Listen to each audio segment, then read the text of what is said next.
Bueno, muchas gracias por la invitación a la sesión. Están muy rimbombantes los temas el título que nos da la sesión de experto. Hoy vamos a hablar sobre prevención de la progresión de nefropatía diabética.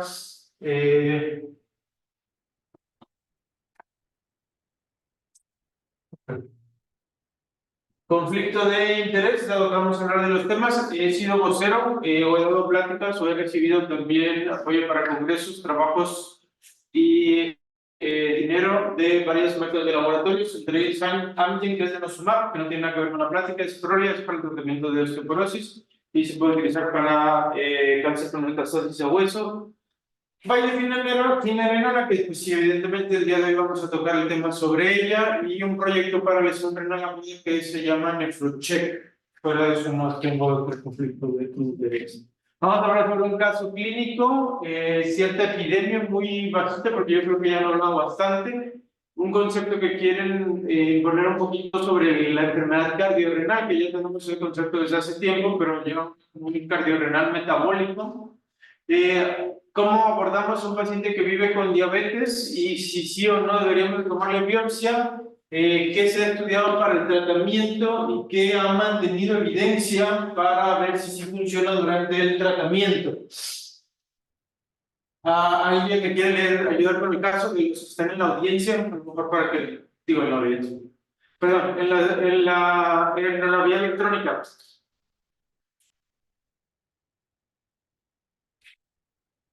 ¿Conectados? Sí, doctor. ¿No se oye? Eduardo, gracias. Es un masculino de 65 No lo años. escuchamos. No, A nosotros aquí no lo vamos a escuchar. Sí.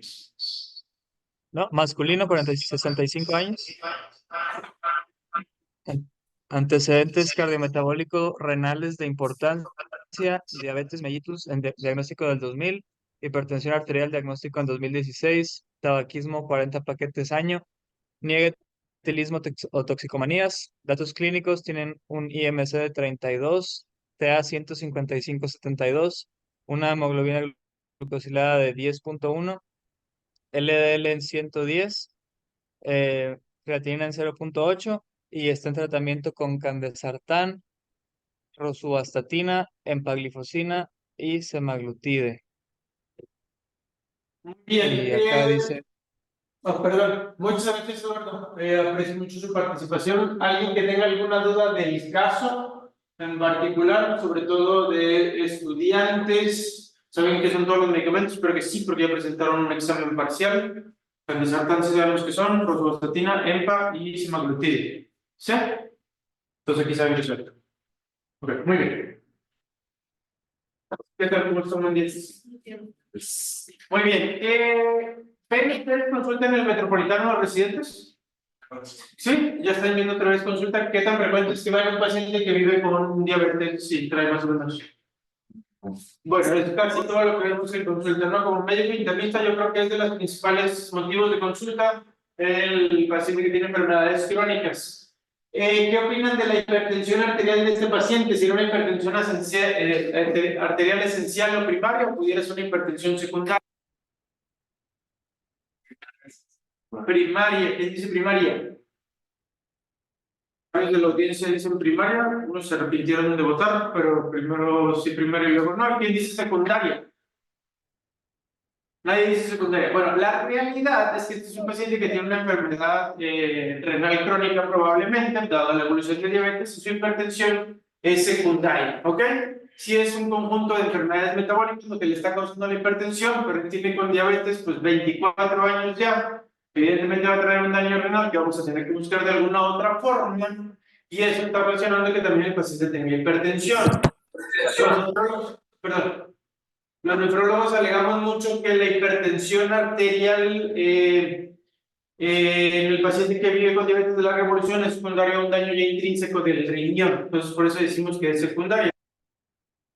Primaria. No sé si me di a explicar en ese punto. Él ya tiene un daño en el parénquima, muy probablemente. Dicho no muy probablemente, lo biopsiamos. Entonces, él tiene ya un daño en el parénquima. ¿Ok? Ya vimos que es frecuente que lo vemos. ¿Qué tan bien o mal está paciente, no lo había visto yo antes, entonces pueden decirlo abiertamente. Es un mugrero el tratamiento, aparentemente, ¿verdad? Muy bien. ¿Y alguien que sepa calcular el riesgo cardiovascular o hay algo que nos falte para calcular el riesgo cardiovascular en este paciente? ¿Quieren ver calculando? Pareciera que está todo, ¿verdad? Bien, tómenle foto o screenshot los que están conectados para ir moviendo un poquito más porque son 60 diapositivas. Muy bien. Ok, muy breve. En México, el 17% de la población tiene diabetes. Somos el séptimo lugar en el mundo con pacientes con diabetes. El sexto lugar en el mundo de pacientes que tienen diabetes y no saben que tienen diabetes. 7 cada 10 pacientes con diabetes no tienen un buen control glucémico, como es el caso de nuestros pacientes. Y es una de las principales causas de muerte en México. ¿De qué se muere mi paciente que vive con diabetes? Enfermedad cardiovascular, ¿no? O problemas cardíacos o problemas a nivel general. Y no solo aumenta la mortalidad de tener el diagnóstico de diabetes, sino que también aumenta la morbilidad. Entonces son pacientes que a veces terminan siendo dependientes y pues un gasto para todos los servicios de salud. Ya habíamos comentado que nuestro paciente que tiene diabetes no padece la mayoría de las veces de los problemas agudos. El paciente que vive con diabetes fallece secundario a los problemas de enfermedad renal crónica o a los problemas cardíacos. ¿Ok? Ese es el concepto que les comentaba. Si alguien de los estudiantes ha escuchado el término cardiorrenal, me diga qué quiere decir. ¿Están aquí? El síndrome cardiovascular, Sí. Gracias, doctor Alejandro. pues se relaciona cuando por alguna alteración en la esfera cardíaca o renal y pues clasifica de qué locura, que haga que o viceversa, uno de los órganos mencionados en este síndrome pues falla. Muy bien, digo, básicamente lo que acaba de decir el doctor Alex, que es una patología que afecta a un órgano y consecuentemente daña al otro, ¿no? Ahorita lo vemos muy seguido a veces en el ambiente hospitalario, que es algún paciente que ingresó con algún tipo de cardiopatía isquémica, que es lo más común, desarrolla una falla cardíaca aguda y eso condiciona una lesión renal aguda. Hay varios tipos de síndrome cardiorrenal, hasta el momento se conocen 5, 1 y 2 es corazón primero, 3 y 4 es riñón primero, 1 y 3 es agudo y 2 y 4 son crónicos. El 5 se ha manejado como una clasificación donde una sola enfermedad causa un daño a los dos órganos al mismo tiempo, como lo es diabetes en la parte crónica. Ahora, pareciera que la enfermedad de diabetes no solo causa un daño por el mal control glucémico, sino hay inflamación, estrés oxidativo, disfunción de los endotelios, hay síndrome metabólico, hay hipertensión, hay diabetes, hay acúmulo de tejido adiposo y corazón y riñón están muy comunicados en ese aspecto. El paciente que empieza a hacer estos comportamientos, hay activación del sistema de tensión de aldosterona, hay activación simpática, hay aumento de volumen, hay problemas cardíacos. Estos problemas cardíacos nos llevan también a enfermedades del riñón, entre la aterosclerosis. La aterosclerosis por sí sola disminuye el flujo del riñón, entonces también va a haber más problemas a nivel del riñón de forma intrínseca. Y los mecanismos de lesión incluyen también problemas de cicatriz e inflamación, no solo la parte metabólica. Creo que esta parte es la que se ha explotado más en los últimos años y es lo que nos ha dado pie a tener nuevos tratamientos. ¿Alguien ya calculó el riesgo cardiovascular de nuestro paciente?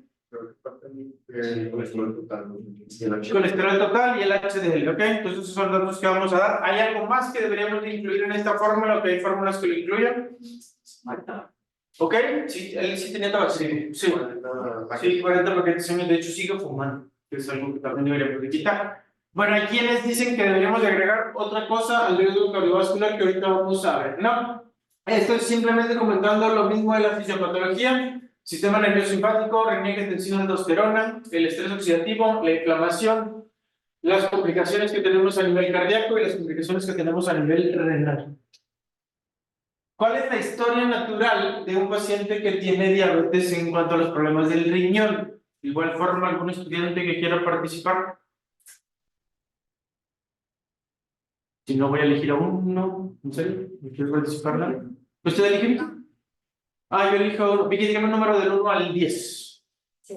Muy bien. ¿Cierto, doctora? ¿Usted su nombre?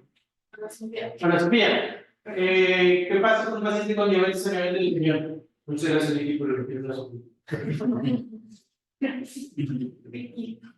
Pues, dependiendo del estadio de la Ok, esa ya es la complicación final, en realidad. Pero un paciente que vive con diabetes, sí, y cuando vive en su casa, suele clase conmigo, si no contesta, estoy muy decepcionado. Ustedes, hay una glucosilación de proteínas, ¿no? términos muy normales que ni yo que estoy de corriente exacto me lo voy a saber, ¿no? Producto de glicosilación avanzada que causa un estrés oxidativo. Eso es como que lo nivel molecular, pero la parte de ahí a nivel renal, hemodinámica, metabólica. ¿O alguien que le quiera ayudar a la Sofía? Gracias, Dani. Muy bien. El primer problema del paciente es que tiene hiperfiltración. ¿Qué es esta hiperfiltración? Es literal que el riñón esté funcionando de más. ¿Por qué hay un aumento de la hiperfiltración? Tenemos el glomérulo, tenemos las dos arteriolas, aferente y eferente. La aferente le lleva sangre al glomérulo y la eferente es la salida de la parte del glomérulo. Y la enfermedad por diabetes, dentro de sus complicaciones, primero es que dilata la arteriola aferente. Eso aumenta el flujo plasmático renal y eso aumenta la tasa de filtrado glomerular. Es un paciente que en ocasiones con creatininas de 0.4, de 0.3, que está muy mal controlado y que a veces asumimos, este paciente está súper bien de su riñón, no debe tener ningún problema. Hay otros estados que hacen que tengamos hiperfiltración. ¿Alguien se acuerda de algún otro? Spoiler, solo le puede pasar a las mujeres. Muy bien, qué bueno que es menstruación, porque el embarazo, ¿no? El embarazo también aumenta el plasma y causa una hiperfiltración, ¿ok? El exceso de consumo de proteínas causa una hiperfiltración. Entonces, este es el paso inicial y por esto ciertos medicamentos tienen desde los años 90, yo estoy seguro que hay varios aquí que no habían nacido en los 90, que tienen ya tiempo siendo un pilar dentro de nuestro tratamiento para diabetes. ¿Alguien se ocurre cuál puede ser el medicamento? El Yeca o el Naranó, el bloqueador del sistema nervioso de la aldosterona. Muy bien, Scani quiere ser endocrino, entonces es su tema favorito. Después de esto, empieza a haber un engrosamiento de la membrana basal y el paciente no disminuye su creatinina y no hay aparentemente alguna alteración, pero ya puede empezar a hacer ciertas cicatrices. Posteriormente ya hay una disminución de la tasa de filtrado y empieza a haber una albuminuria leve, o lo que conocemos como microalbuminuria. Ya hay una disminución de la tasa de filtrado glomerular más presente, ya puede haber hipertensión en este paciente, que es el grado 4 de la nefropatía por diabetes, y finalmente nuestro paciente va a terminar ya con un daño renal crónico y disminución de la creatinina. Esta era la evolución que nosotros creíamos que era lo normal que pasaba y que todos los pacientes deberían de hacer. Era la hiperfiltración, después de la hiperfiltración, la caída de esta tasa de filtrado glomerular y de la misma forma iba aumentando la albuminuria. Y todas estas complicaciones llevaban a otro tipo de daños, no nada más a nivel del riñón, sino a la hipertensión y a problemas cardiovasculares, infecciones y otro tipo de situaciones. Ahora sabemos que no es así, todos los pacientes son diferentes. Podemos tener un paciente que hace esa caída de la tasa de filtrado glomerular, que es lo que estamos señalando, y que va teniendo la proteinuria. Podemos tener un paciente que tiene un aumento de la proteinuria, pero que va a tener una regresión con ciertos cambios al estilo de la vida. La clásica que tenemos este paciente que va aumentando la albuminuria y luego se cae la tasa de filtrado glomerular, y un paciente que puede no tener proteinuria o albuminuria y tener una evolución hacia su enfermedad renal. Entonces, cada paciente es diferente y cada paciente es candidato a diferentes tipos de tratamientos, ¿ok? Muy bien, yo tengo un paciente que vive con diabetes, el caso que tuvimos ahorita. ¿Qué le debo de pedir yo a él? ¿Proteinuria o albuminuria? ¿Quién dice proteinuria? ¿Quién dice albuminuria? Muy bien, la mayoría dijo albuminuria. ¿Por qué? Es lo primero que se manifiesta. Exactamente, no, recordemos que la cantidad de proteinuria que tiene la orina se compone de varios, que es albúmina, la uromodulina, proteína fosfal y las globulinas. Y la mayor cantidad de proteinuria de estas porciones es la albúmina, entonces la albúmina es la que sale más rápido, ¿ok? Y las tirillas que miden proteinuria no siempre miden la albúmina o son tan sensibles como la albúmina. Ojo, en el metro no sé si tengamos algún minuri, pero si no tenemos, un general de orina básico es fundamental en todo paciente que vive con diabetes. Si tenemos recursos, lo ideal es pedirle la albuminuria. Hay tirillas reactivas para albuminuria y hay laboratorio de albuminuria, el radioalbumina creatinina, que es una sola muestra, sin el colector de orina 24 horas, cuesta entre 400 y 700 pesos. Y es algo que por guías clínicas, tanto de la CNTEC aquí en México como de la ADA, tenemos que pedirle a nuestros pacientes que viven con diabetes por lo menos una vez al año y más seguido si ocupamos seguimiento, ¿ok? Si nuestro paciente tiene reactiva, ya trae proteínas positivo, ya trae una probable enfermedad por diabetes, y si trae la albuminuria también, ya hay que darle manejo y seguimiento a esto, ¿ok? ¿Por qué la tenemos que pedir? El hecho de que yo tenga tasa de infiltrado glomerular disminuida o que tenga albuminuria aumenta todo mi riesgo cardiovascular, que es otra de las cosas que se quiere incluir en el cálculo del riesgo cardiovascular. El paciente que tiene enfermedad renal tiene más riesgo de tener problemas cardiovasculares, de tener muerte súbita, de tener enfermedad vascular cerebral, estados proinflamatorios, y no solo es el que tiene la tasa de filtrado disminuida, sino el que tiene la albuminuria. Entonces, como les comentaba, tenemos que pedirlo por lo menos una vez al año, ¿ok? La albuminuria ya les comenté que es un pronóstico, no solo marcador de daño, sino pronóstico. El hecho de obtener una albuminuria leve o microalbuminuria de más de 30 hasta 300 aumenta el riesgo de que crece, ¿ok? Y el hecho a nivel del corazón aumenta el riesgo de que yo tenga hospitalizaciones por insuficiencia cardíaca, enfermedad arterial periférica, enfermedad vascular cerebral, fibrilación auricular y otro tipo de complicaciones a nivel de corazón. Y el riesgo de muerte cardiovascular aumenta en 3 veces el simple hecho de tener albuminuria y en 2 veces el riesgo de muerte en general. Entonces sí es un marcador que tenemos que buscar intencionadamente, porque ¿alguien recuerda la creatinina que tenía nuestro paciente?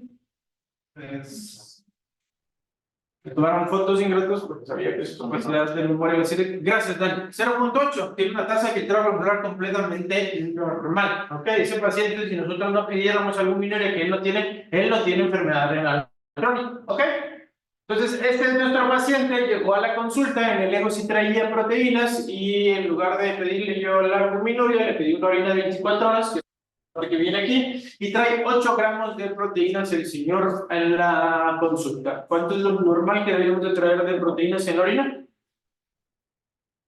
Muy bien, no deberíamos de traer, pero no somos perfectos, entonces, yo sé que sus papás se nos dijeron también, pero nos va a dar cuenta poco a poco que no. 150 a 300 miligramos todavía lo aceptamos, ¿ok?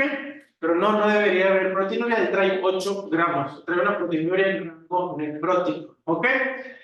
Esto al paciente, de no haber tenido enfermedad renal crónica, ya lo pone en el contexto de, sabes que tiene que ir con un nefrólogo, que fue lo que se hizo en el caso de este paciente. Y no solo es, ya tienes que ir con un nefrólogo, ya estás en un alto riesgo de tener complicaciones a nivel cardiovascular. Estos colorcitos que pusieron los de nefrología es el riesgo de progresión de enfermedad renal y el riesgo de tener complicaciones, que es bajo riesgo leve, riesgo alto, que es donde está nuestro paciente, y riesgo muy alto, ¿ok?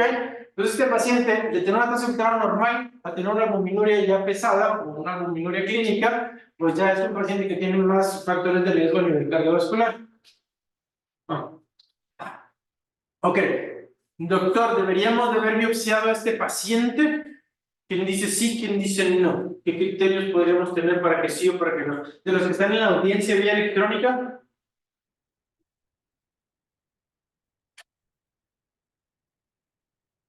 digamos nombre de algún de ellos.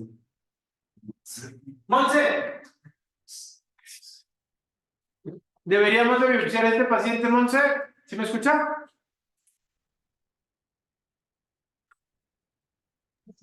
Sí, doctor, ya viene para acá.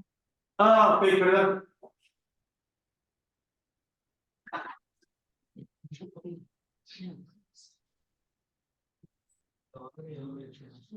¿O alguien que le quiera ayudar a Monse, los que están ahí con ella? ¿Está listo el audio? Sí, ya está abierto. ¿Ya me escucha? Sí, sí le escucha la perfección, Monse. Yo creo que no, porque, o sea, ya tenemos la causa que es la enfermedad, o sea, la diabetes y la hipertensión, pero no sé. Yo digo que no. Muy bien, o sea, usted diría puede ser secundario de diabetes. ¿Hay alguien que me diga, ok, hay algún criterio que pudiera ser yo que lo biopsiara? Ok, la aparición de proteinuria en rango nefrótico de forma súbita que yo estoy viendo en mi consulta pudiera ser un criterio para biopsiar, como dijo el doctor Víctor. Yo me comuniqué con el médico tratante y él me dijo que no tenía proteinuria previamente, a lo mejor en realidad no se pedía el general de orina y no sabíamos eso, pero una aparición así súbita o una lesión renal aguda o hematuria de origen glomerular son criterios para pensar en la biopsia, pero muy bien, o sea, a lo mejor dirías, oye, pues puede ser la pura diabetes, ¿no?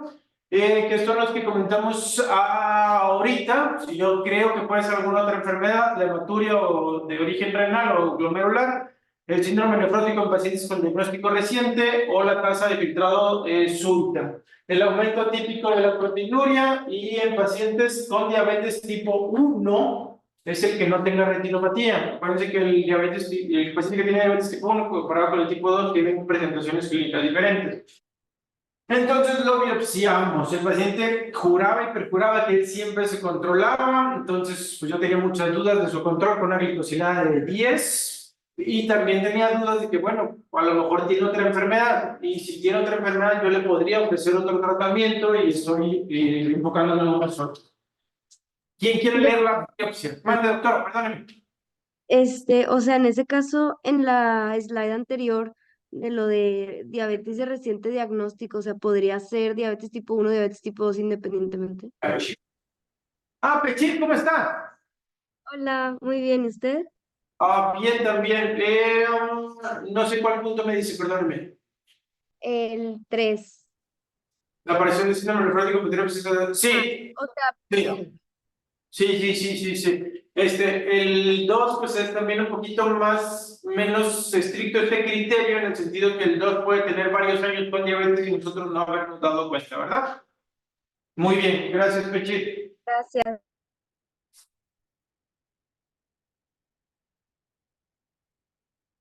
Los memes, unos pactos y unos dibujitos, las clases. Se veía la proliferación de ese microbio. Parece que proliferación tiene ese aumento de células. ¿Usted ve más células? No, también la especie. Expansión esencial. Está cerca. ¿Alguien que le quiere ayudar? La esclerosis. Sí, la esclerosis que lo vemos para los que están en línea en la parte inferior del lado, pues en esta ventana derecho de su pantalla. Y en esta que es el siguiente se ve el engrosamiento de la membrana y el paciente también vemos a nivel tubular ya un daño. Ese fue el reporte. Glomerulosclerosis nodular por diabetes clase 3, ya trae también un daño microencefático crónico, esclerosis segmentaria y focal.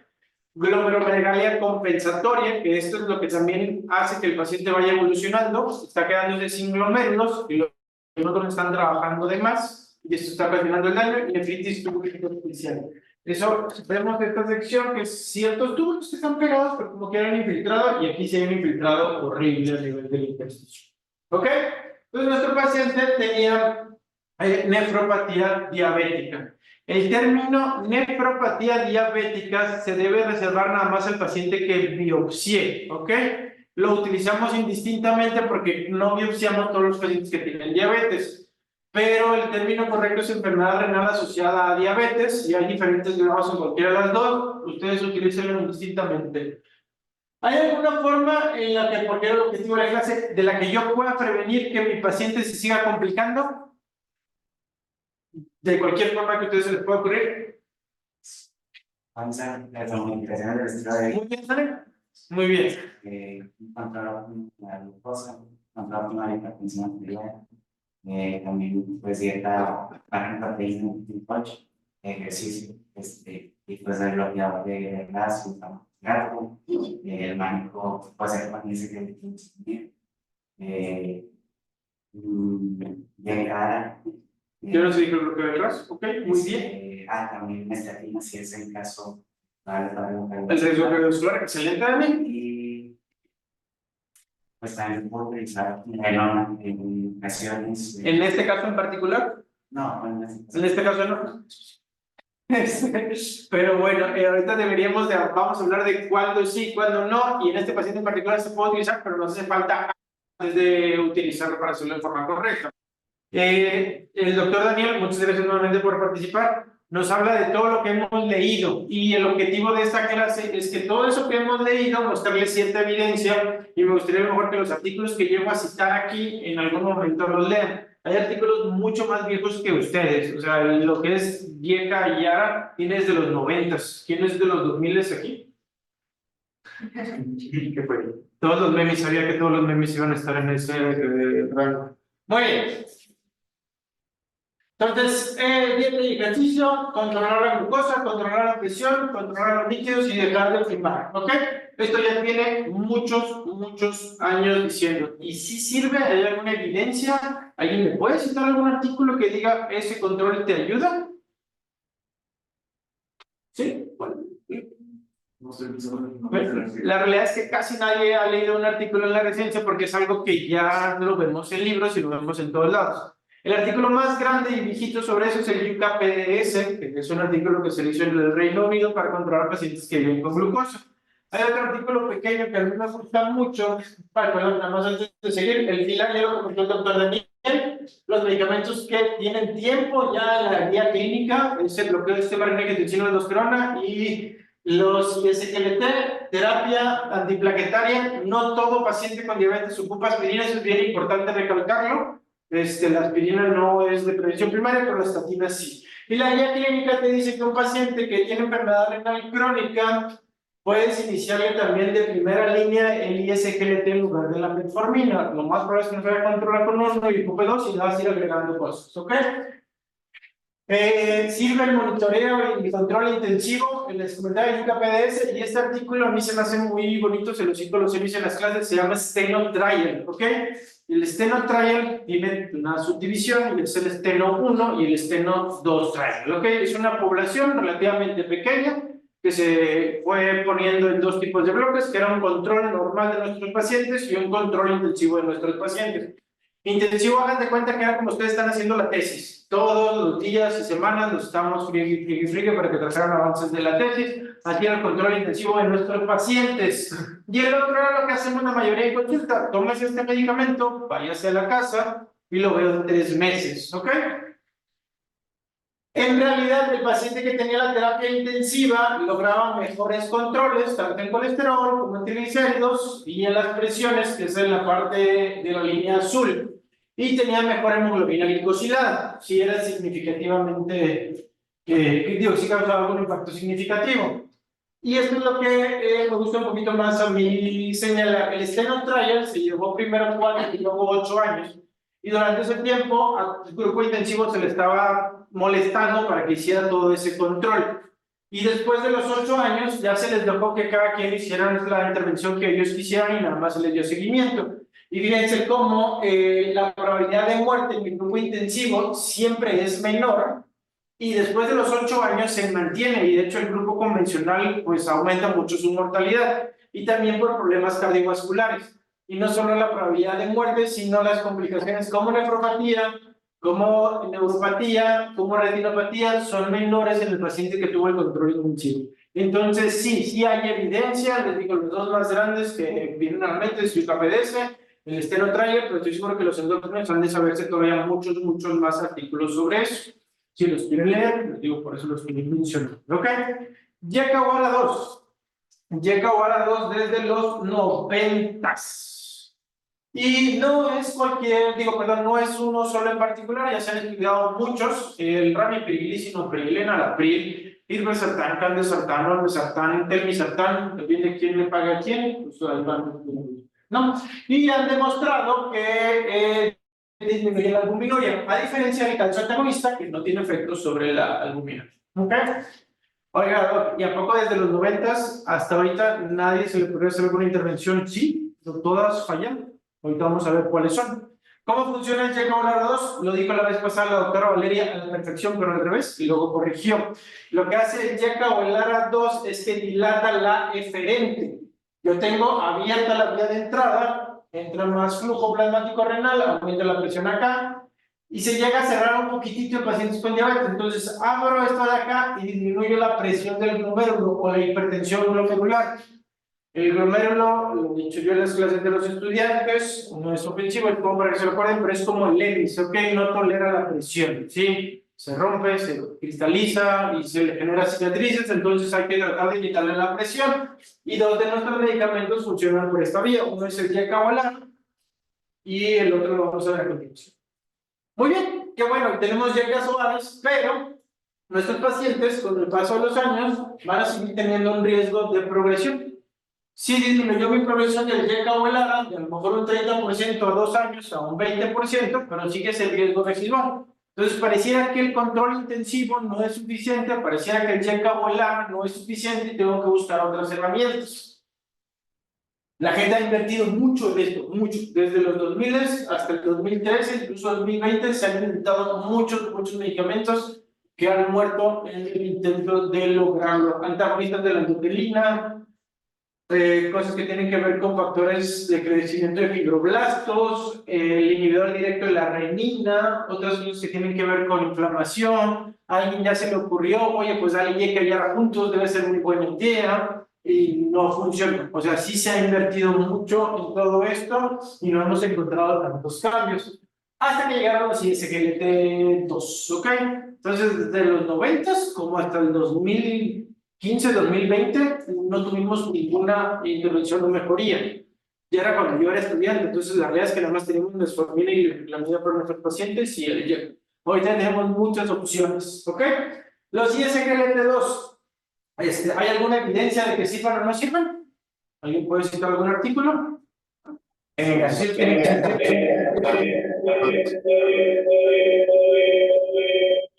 No lo escuchamos, doctor, perdóname.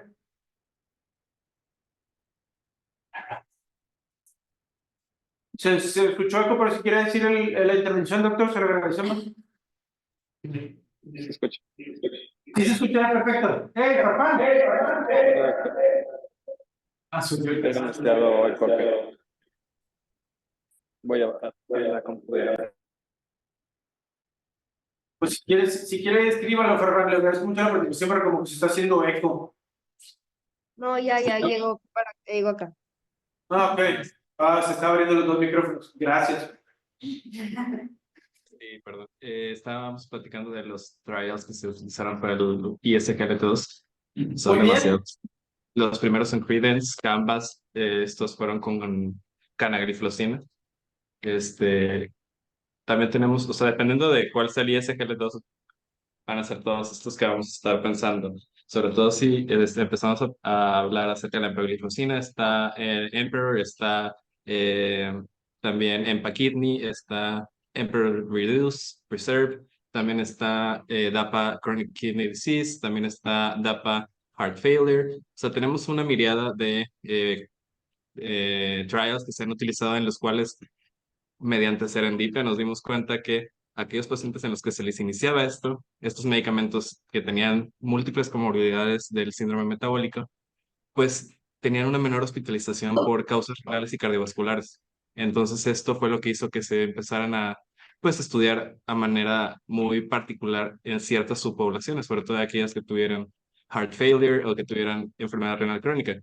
Cualquiera de los outcomes primarios o desenlaces primarios en todos los estudios demostraron una mayor sobrevida, menor cantidad de hospitalización por causas cardíacas, sobre todo agudización de heart failure, o muerte cardíaca o muerte por stroke, o más bien, también toda la incidencia de todas estas enfermedades se vio reducida con estos inhibidores.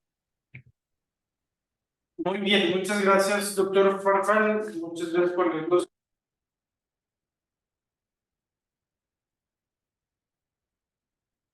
medicamentos, sí han mejorado las cosas. Como señaló él, siempre el problema principal es el corazón. Entonces, la mayoría de los primeros artículos fueron enfocados a disminuir el riesgo cardiovascular, pero los otros desenlaces se vio que tenían impacto a nivel renal y luego se construyeron artículos específicamente para ver el impacto a nivel renal y fueron artículos que demostraron evidencia. ¿Por qué funciona el ISGLT2? ¿Cómo funciona y por qué ayuda al riñón? ¿Alguien de los de aquí? Igual los de las clases, les dije, ese es el dibujito. El computador de cosas de dos. Muy bien. Muy bien, Alan. Así que es el barrio que nosotros. Sí, ya, produce glucosuria por la disminución de la oxígeno a nivel personal. ¿Y eso qué ocasiona?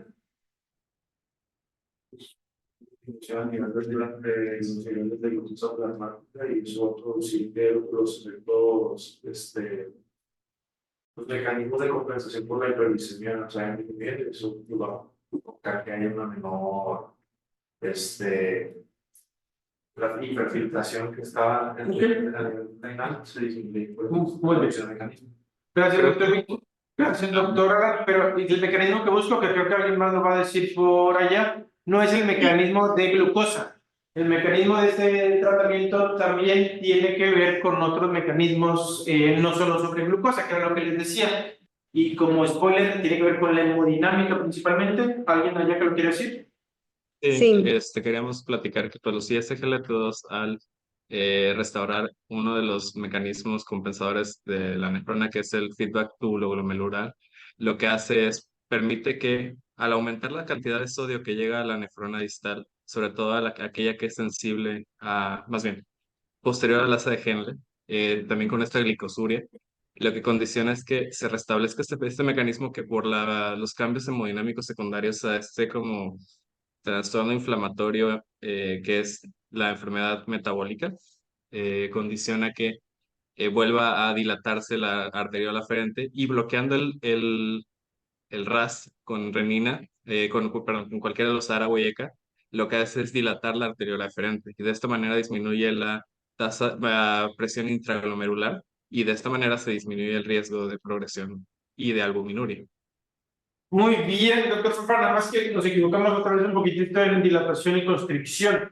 Aquí lo que hacemos es constreñir la aferente, y dijo que esto dilataba la aferente, pero la otra dinámica del glomérulo lo señaló muy bien.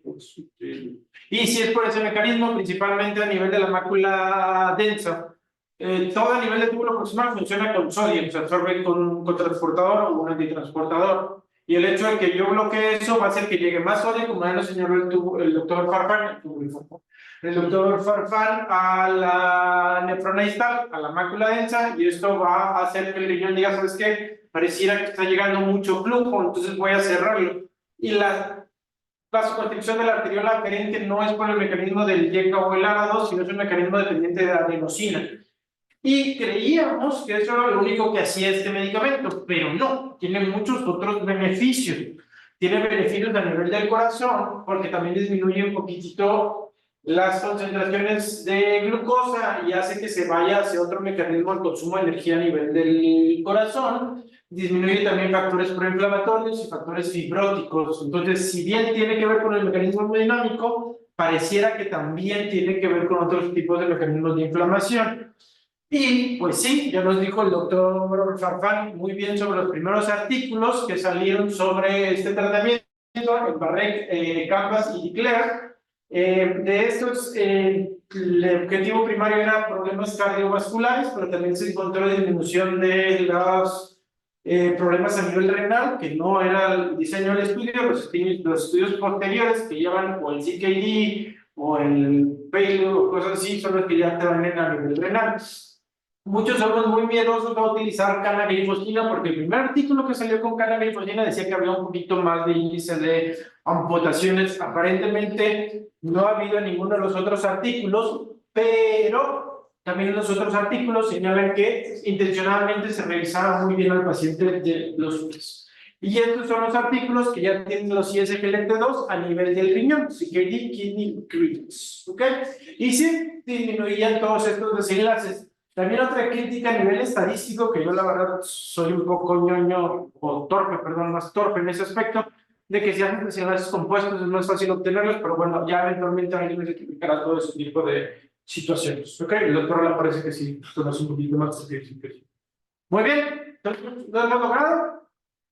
Detener placebo, disminuimos el riesgo como un 10% con el SRA2 y luego otro 10% con el SGLT, pero seguimos teniendo riesgo residual, o sea, parece paciente puede seguir progresando.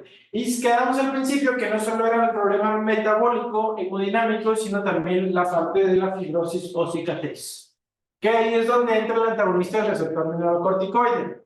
Recientemente, finerenona, porque es es un tratamiento selectivo y tiene menos efectos secundarios a la espironolactona y a la eplerenona, que ya tienen mucho tiempo en el mercado. ¿Ok? ¿Por qué? Ya sabemos todo lo que hace el sistema renina-angiotensina-aldosterona. El principal estímulo de este sistema es se activa todo este sistema. Y lo que voy a tratar de hacer es retener sodio, retener agua, abundar potasio y hacer otro tipo de cosas para yo no tirar tanto líquido. Esto genera que mi cuerpo tenga un poco más de líquido, que suba la presión arterial y que tenga otro tipo de complicaciones. Pero la finerenona es como, digo, la aldosterona es como una relación tóxica. ¿Quién no tiene una relación tóxica? Es neta que nadie tiene una relación casi. Nadie ha tenido una relación tóxica en su vida. ¡Wow! ¡Qué buenas personas son ustedes!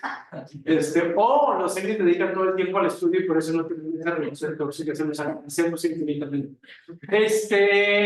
Causa cicatriz, causa inflamación, y no solo a nivel del riñón, causa cicatriz e inflamación a nivel del corazón, a nivel de otros tejidos, a nivel de ojo incluso. Entonces, el bloquear esto nos está ayudando por otro mecanismo completamente diferente al hemodinámico a prevenir la progresión del daño renal. ¿Ok?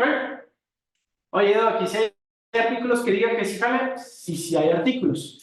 Fidelio y Fígaro tienen nombres así muy, como que culturales. No sé si alguien haya visto o leído qué fue la obra de Fidelio y la obra de Fígaro. ¿Quiénes son los autores? Si alguien me dice, vamos por el Starbucks saliendo de aquí. Y no, pero no para el Ishi Bad Bunny, porque ahí sí se va a preparar ahorita los algunos. ¿Cómo se llama el señor en los corridos? ¿Cómo? Pues, gracias a ¿cómo es el señor? Sí, pero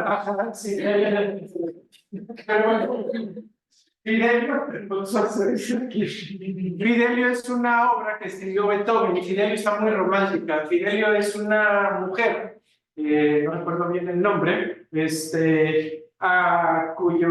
cuya esposo lo encarcelan y ella se hace pasar por un guardia vestido de hombre para tratar de rescatar a su esposo de la cárcel. Está muy bonita, está muy romántica. El de Fidelio se enfoca a los complejos renales. ¿Ok?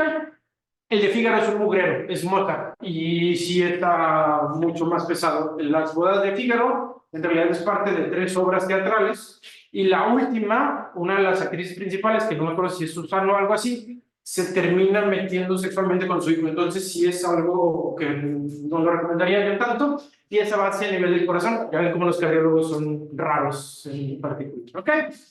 Entonces son artículos muy grandes, son artículos muy llamativos y artículos que incluyeron población que tiene ya daño renal por tasa de filtrado y por proteinuria. Y son artículos que lo interesante de ellos es que eran pacientes que estaban controlados o bien tratados, ¿ok? Hemoglobinas glicosiladas, pues mejores a la que tenemos en promedio, 7 comparado con el 10 que tengo yo con mi paciente, pacientes con obesidad, pacientes con hipertensión y otro tipo de daño cardiovascular. La mayoría, no sé por qué, pero debería ser todos, tienen un YECA o un ARA2, muchos tenían SGLT, muchos tenían GLP. Y el plan de este artículo, que es lo que nos falta con nuestro paciente, era el nivel máximo tolerado del YECA o el ARA2 previo a iniciar la finerenona, ¿ok? Sí es recomendado que previo a iniciar el medicamento tengas el nivel máximo tolerado del YECA o el ARA2, porque son los que llevan muchos años mostrándonos que disminuyen el problema renal. Y Fidelio, pues sí disminuía el complejo renal comparado contra placebo, un hazard ratio de 0.82, y Fígaro también disminuía el complejo cardiovascular con un hazard ratio de 0.87. Han sacado también muchos subanálisis y análisis de que, oye, si lo sumo con el SGLT2, parece que nos va todavía mejor, si lo junto con GLP nos va mejor, hay disminución de la fibrilación auricular y se ha explotado de más el medicamento, pero sí, ya ha reportado cosas. Entonces, como conclusión, ¿qué es lo que debemos hacer con nuestro paciente? Nuestro paciente tiene diabetes y tiene diabetes ya con enfermedad renal crónica. Entonces, nuestro paciente debería de tener tratamiento con SGLT2 y con finerenona. Ella tiene SGLT2, previo a iniciar la finerenona, el candesartán la dosis máxima es 32 y él tiene 16, entonces debería de subirlo, estudiarlo más o menos al mes, si no hay riesgos adversos, darle el tratamiento con finerenona. Y la verdad es que debería controlar su glucosa. De nada sirve que le esté dando finerenona y SGLT2 y todo lo demás si el güey sigue con glucosas de 10. Digo, con hemoglobina glicosilada de 10, ¿ok? Debería agregar insulina. Muy probablemente para su control. Y pues estas ya son evidencias clase 1 en todo lo que tenemos mostrado. Muy bien, entonces, los pilares del tratamiento, el bloqueo de magnesia, aldosterona, los SGLT2 y finerenona. ¿Todos de acuerdo? ¿Sí? ¿Es todo lo que tenemos ya como tratamiento? ¿Seguros y felices? ¿Hay algún otro medicamento que haya demostrado algo? No. Nada más linagliptina, pero no demostró tantas cosas. Los GLP-1, muy bien, Víctor. ¿Cómo se llama el artículo que todavía no sale, que ya leyeron?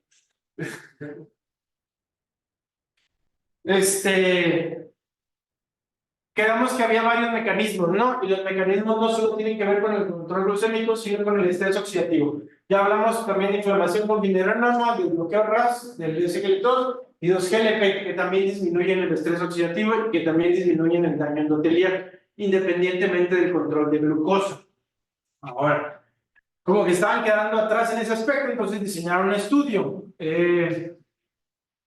Hay una canción que se llama Go With The Flow, ¿no? ¿De quién es, doctor?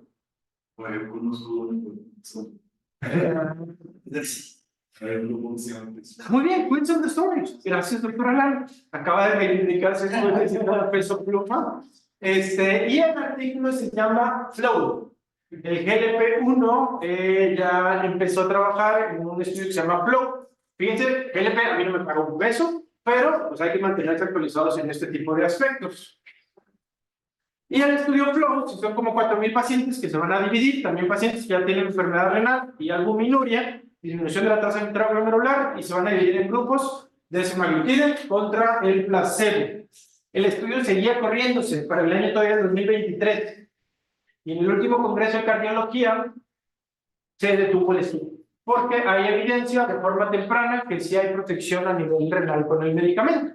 Entonces pareciera que cada vez tenemos más opciones y tenemos más pilares para el tratamiento de la nefropatía por DM para tratar de disminuir la progresión. Si quiero hacer un enfoque muy grande en cuanto a que esto, a mí como estudiante que no tenía nada para tratar diabetes cuando yo era EMIS, incluso cuando era residente, a tener todas estas herramientas, sí se me hace como y súper impresionante. Yo sé que varios de ustedes dicen, pues, está bien y todo, pero no, o sea, es que no tiene idea de cómo hemos visto, a lo mejor los pacientes ya, cómo ves pacientes diabetes muy mal en el metropolitano y no tenías nada para hacerlo, y ahorita ya tienes opciones para disminuir la progresión, y hay varias opciones que ya están incluso en los sistemas de salud pública, como los SGLT2, o sea, sí es algo que ha demostrado cosas y que nos ha ayudado mucho, y el que tengamos más herramientas, pues es muy buena opción. Quedó aquí el paciente. Disminuyó su proteinuria al momento de subir el candesartán y de agregarle la finerenona. ¿Sí? ¿Fumando? Y su glucosa va un poquito mejor, que la verdad eso lo pacientes lo toman. La nefropatía por diabetes puede tener regresión. Y yo ya tengo algún daño en el riñón comprobado con biopsia. ¿Puede mejorar esto? La cicatriz que les hizo su relación tóxica, ¿puede mejorar en algún momento? ¿Sí? ¿No? ¿Sí? Este explico también es viejito, pero está súper interesante. Eran pacientes que tenían diabetes tipo 1, que ya tenían nefropatía por DM, como vemos en esto, que les hizo trasplante de páncreas. Páncreas, no riñón, páncreas. Porque pues, si biopsiaste el riñón trasplantado. No, páncreas. Y había mejor control glucémico y había regresión de este tipo de cosas, ¿ok? Criticado porque pues a lo mejor dices, oye, biopsiaste alguna parte que quedaba sana, pero pues es una esperanza, ¿ok? Finalmente, Muchas conclusiones. Por favor, midan tasa de filtrado glomerular, la creatinina es barata, midan albuminuria, midan un ego en todo paciente que vive con diabetes. Ya la doctora Lynn también el día de ayer les dijo que el ego no nada más es infección. Ha habido varios residentes, no Dani y Vicky que están aquí, que han tratado conmigo que cuando les pregunto del ego dicen ego limpio, pero eso no es una respuesta del ego. El ego tiene densidad, tiene pH, tiene sedimento, tiene otras cosas, ¿ok? Entonces hay que aprender a leerlo. Nefropatía diabética, lo correcto es que alguien tenga la biopsia, si no podemos decir enfermedad renal asociada a diabetes. El control intensivo de glucosa no es suficiente, pero es una herramienta que ya ha mostrado por muchos años ser buena. El deterioro de los órganos blanco no tiene que ver nada más con glucosa y presión, sino con otro tipo de mecanismos, y por eso ya tenemos opciones como el sistema de aldosterona, los CXGLT2, finerenona y los GLT2. Si hay mucha esperanza para el paciente que vive con diabetes, yo estoy muy contento viendo esa evolución en los que tengo en consulta, sobre todo que creo que antes no teníamos estas opciones. Y es todo. Ahí está la bibliografía para que busquen los artículos también si quieren. Sí les recomiendo que los lean. No son artículos tan pesados, pero si bien son místicos, son cosas que nos han enseñado mucho. Y ya, ¿dudas? Uy,